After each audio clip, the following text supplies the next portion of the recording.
Hello and assalamu alaikum to another cricket review. অনেকদিন পরে আবার রিভিউ করতে বসলাম, অনেকগুলো সিরিজ চলে গেছে already. So will start with Bangladesh series. Bangladesh back to back দুইটা সিরিজ শেষ হলো, একটা full fledged series with Sri Lanka and recently in home with Pakistan. So we'll discuss about the whole Sri Lanka series and Pakistan series as briefly as we can. এরপরে আমরা পাকিস্তান সিরিজে যাব। So Sri Lanka সিরিজটা full fledged series ছিল, দুটো test, তিনটা ODI, তিনটা T20 series. অনেক ভালো সিরিজ ছিল বাংলাদেশের জন্য এটা। তো বাংলাদেশ টেস্ট এবং ওডিআই দুইটা সিরিজই হারে এবং টি20 সিরিজটা বাংলাদেশ জিতে, যেটা বাংলাদেশের জন্য আসলে এই সিরিজে আসলে প্রাপ্তির অনেক কিছু আছে। এখানে এই সিরিজটা যদিও আমরা জিততে পারি নাই, ওডিআই সিরিজটাও হয়তো জেতা উচিত ছিল, বাট শ্রীলঙ্কার মাটিতে গিয়ে শ্রীলঙ্কাকে একটা টাফ কম্পিটিশন দেওয়া অনেক ডিফিকাল্ট। অনেক বড় বড় টিমও কিন্তু শ্রীলঙ্কা থেকে সিরিজ জিতে আসতে পারতেছে না, বিকজ আমরা যেরকম দেশের মাটিতে আমরা অনেক স্ট্রং, আমাদের থেকে বেশি স্ট্রং শ্রীলঙ্কা তার নিজের মাটিতে, বিকজ শ্রীলঙ্কা কন্ডিশনের ফায়দাটা তারা নেয়, আমরাও যেরকম নিচ্ছি। সো এবং প্লাস হচ্ছে ঘরের মাটিতে তাদের অনেক সাপোর্ট থাকে। শ্রীলঙ্কান ফ্যান্স আর লয়াল ডেডিকেটেড ফ্যান। আপনি যদি শ্রীলঙ্কান ক্রিকেট ফলো করেন অথবা শ্রীলঙ্কাতে ক্রিকেট দেখেন, ইভেন টেস্ট ক্রিকেটও হিউজ নাম্বার অফ অডিয়েন্স আসে এবং শ্রীলঙ্কানরা বেশ প্যাট্রিয়টিক। সো তারা দেশের মাটিতে অনেক ভালো ক্রিকেট খেলে, এই অনেক আগে থেকেই, ইভেন রানা তুঙ্গা, জয়সূর্য, ওই আমল থেকেই তারা দেশের মাটিতে কিন্তু অনেক ভালো। রিসেন্ট টিম তারা এখনো টিম গোছাচ্ছে, এখনো পুরোপুরি টিম রেডি হয় নাই তাদের, তারা একটা ট্রানজিশন ফেজের মধ্যে দিয়ে যাচ্ছে। অনেক প্লেয়ারকে ট্রাই করতেছে, অনেক প্লেয়াররা ভালো করতেছে, ক্যাপ্টেন্সি বারবার চেঞ্জ হচ্ছে। দিস ইজ দ্য টাইম যেটা বাংলাদেশেরও এখনো যাচ্ছে। সো শ্রীলঙ্কারও একটা ওই সাঙ্গাকারা, জয়াবর্ধনেরা যাওয়ার পরে যে একটা ভেকেন্ট ক্রিয়েট হয়েছে ওটা এখনো ফিল আপ হয় নাই। সো ওইখানে তারা স্ট্রাগল করতেছে, বাট স্টিল দেশের মাটিতে কিন্তু তারা অনেক ভালো। ওইখানে বাংলাদেশ গিয়ে একটা টেস্ট ড্র করছে, একটা ওডিআই জিতছে তিনটার মধ্যে, এবং টি20 যেটা বাংলাদেশের উইকনেস বলা হয়, এবং শ্রীলঙ্কার দেশের মাটিতে টি20 তারা অনেক ভালো। অস্ট্রেলিয়াকেও তারা ডিফিট করছে, তারা নিউজিল্যান্ডকেও ডিফিট করছে, তারা ইন্ডিয়াকেও ইভেন টাফ কম্পিটিশন দিচ্ছে। দেশের মাটিতে ইন্ডিয়াও কিন্তু সহজে শ্রীলঙ্কাকে হারাতে পারবে না। ওইখানে আমরা টি20 সিরিজটা জিতে আসছি, যেখানে তাদের অনেক ভালো ভালো টি20 প্লেয়ার বের হয়েছে নতুন। So it's a big achievement, এবং আমার এটা ভালো লাগছে যে বোথ ইয়াংস্টারদের ব্যাক করতেছে, উইচ ইজ গুড। আমাদেরও টিম রেডি করতে হবে, আমরা অলরেডি সাকিবকে লুজ করে ফেলছি, Tamim already gone, Mahmudullah almost end of his career, এবং সে তো অনেকগুলোতে অবসরও নিয়ে নিছে। মুশফিক হয়তো শুধু টেস্ট খেলতেছে, তাও খুব বেশি দিন তার সার্ভিস আমরা পাচ্ছি না, হয়তো ম্যাক্সিমাম 1 ইয়ার বা 2 ইয়ার ম্যাক্স। সো আমাদেরকেও টিম রেডি করতে হবে। সো যে ইয়াংস্টারদের সুযোগ দিচ্ছে বা বারবার এক্সপেরিমেন্ট করতেছে, I am on for it. আমার মনে হচ্ছে যে এটা ভালো কিছু আসবে এটা থেকে। যে একটা টিম জেতার সাথে সাথে উইনিং কম্পিটিশন রেখে এটাকে ড্র্যাগ করা, ওইটা করতেছে না, যেটা ভালো জিনিস। Even you win or lose, you make some changes to see how players are doing. Even আপনি যদি কোনো টিমকে বিদেশে নিয়ে যান, যেমন শ্রীলঙ্কাতে নিয়ে গেছে, সবাইকে চেষ্টা করছে খেলানোর, because you give them opportunity so that they can shine. এবং দেশের মাটিতে ওই শাইনটা হয় না আসলে। বিদেশের মাটিতে গিয়ে নিউ এনভায়রনমেন্টের সাথে কোপ করতে পারতেছি না কিনা, ওই কন্ডিশনে খেলতে পারতেছি না, ওইটাও দেখা ইম্পর্টেন্ট। আর প্লাস হচ্ছে যেহেতু বাংলাদেশও একটা ট্রানজিশন পিরিয়ড দিয়ে যাচ্ছে, সো বাংলাদেশেরও আসলে ম্যাক্সিমাম প্লেয়ারদেরকে এক্সপেরিমেন্টাল হিসেবে চেক আউট করে নেওয়া ভালো।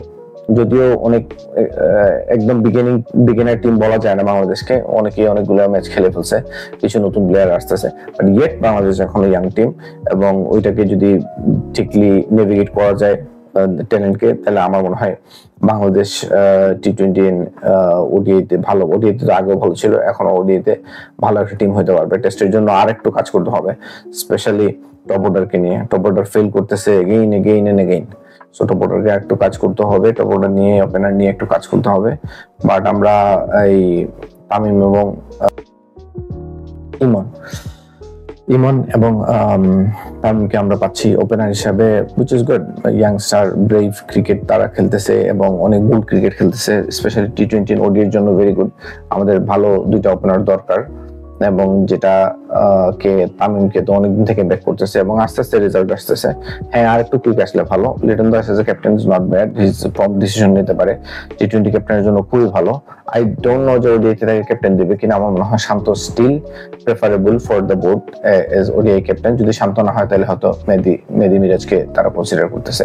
টেস্টে অবভিয়াসলি আসলে কোনো অপশন নেই, শান্তকেই দিতে হবে অথবা মেহেদীকে করতে হবে।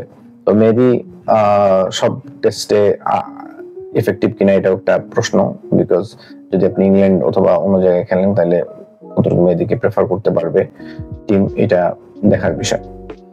But overall great result as far I am concern. আমার মনে হচ্ছে যে it's a very good result. শ্রীলঙ্কাতে গিয়ে একটা টেস্ট ড্র করা, একটা ওডিআই উইন করা এবং test series win is a big thing to win in Sri Lanka. Now if you go to Pakistan series, it's a home series. So যত কিছুই বলুক, we were favorite।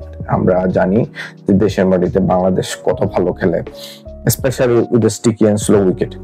এখন অনেকেই কথা বলতেছে, মাইক হাসানও বলছে, পাকিস্তানের কোচ, যে বাংলাদেশের উচিত স্পোর্টিং পিচ বানানো, ওটা থেকে ভালো যদি ভবিষ্যতে ভালো করতে হয়। I am not totally agree with it. দেশের অ্যাডভান্টেজ সবাই নিচ্ছে। বাংলাদেশ একটা প্ল্যান নিয়ে গেছে যে এই সিরিজটা বাংলাদেশ জিতবে, বাংলাদেশের র্যাঙ্কিংও ভালো হবে, আর হোম সিরিজে সবাই অ্যাডভান্টেজ নিচ্ছে। So it's not a new thing. আপনি অস্ট্রেলিয়াতে যাবেন বাউন্সি উইকেট পাবেন, সাউথ আফ্রিকাতে যাবেন পেস উইকেট পাবেন, আপনি ইংল্যান্ডে যাবেন সুইং উইকেট পাবেন, আপনি ইন্ডিয়াতে যাবেন স্পিনিং ডাস্টি ট্র্যাক পাবেন, কোনোটাতে হয়তো ফ্ল্যাট উইকেট পাবেন, কারণ ওরা ব্যাটিং স্ট্রং। আমাদের ব্যাটিং অতটা স্ট্রং না, আমরা পাওয়ার হিটিং কম, আমরা লো স্কোরিং ম্যাচে আমরা ভালো, আমরা এটাকে ক্যাপিটালাইজ করতেছি। It's nothing wrong with it. এবং আমি totally agree with the policy যে হোম অ্যাডভান্টেজ নেওয়া উচিত। বাট হ্যাঁ, এখানে আমাদের একটা কথা আছে, আমাদের এখনো পাওয়ার হিটিং এ প্রবলেম আছে, আমাদেরকে পাওয়ার হিটার বাড়াতে হবে টি-20তে ভালো করতে হলে। মুস্তাফিজ ব্যাক করছে, এটা একটা গুড থিং যে সে শ্রীলঙ্কাতেও ভালো করছে, বাংলাদেশেও ভালো করছে। অনেকদিন থেকে মুস্তাফিজের ওইরকম পারফরমেন্স আসতেছিল না।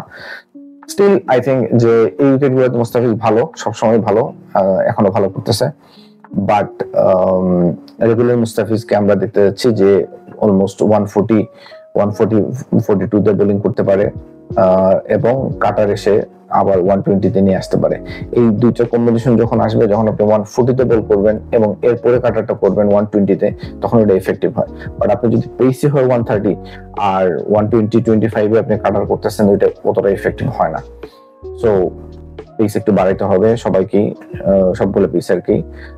তানজিম এই পকেটে ভালো বোলিং করতেছে, তানজিম সাকিব একটা পার্টিকুলার স্পেলে ভালো করতেছে, তারপরে সে লুজ করতেছে কনসেন্ট্রেশন, আননেসেসারি শর্ট বল করতেছে, ক্যাপ্টেনের প্ল্যানিং এর সাথে বোলিং করতেছে। This is the lacking you will need to recover. And middle অর্ডারে আমাদের মিডল অর্ডার এবং লোয়ার মিডল অর্ডারে শামীম ভালো খেলতেছে, বাট আমাদের মিডল অর্ডার এবং লোয়ার মিডল অর্ডার আর একটু পাওয়ার হিটিং দরকার।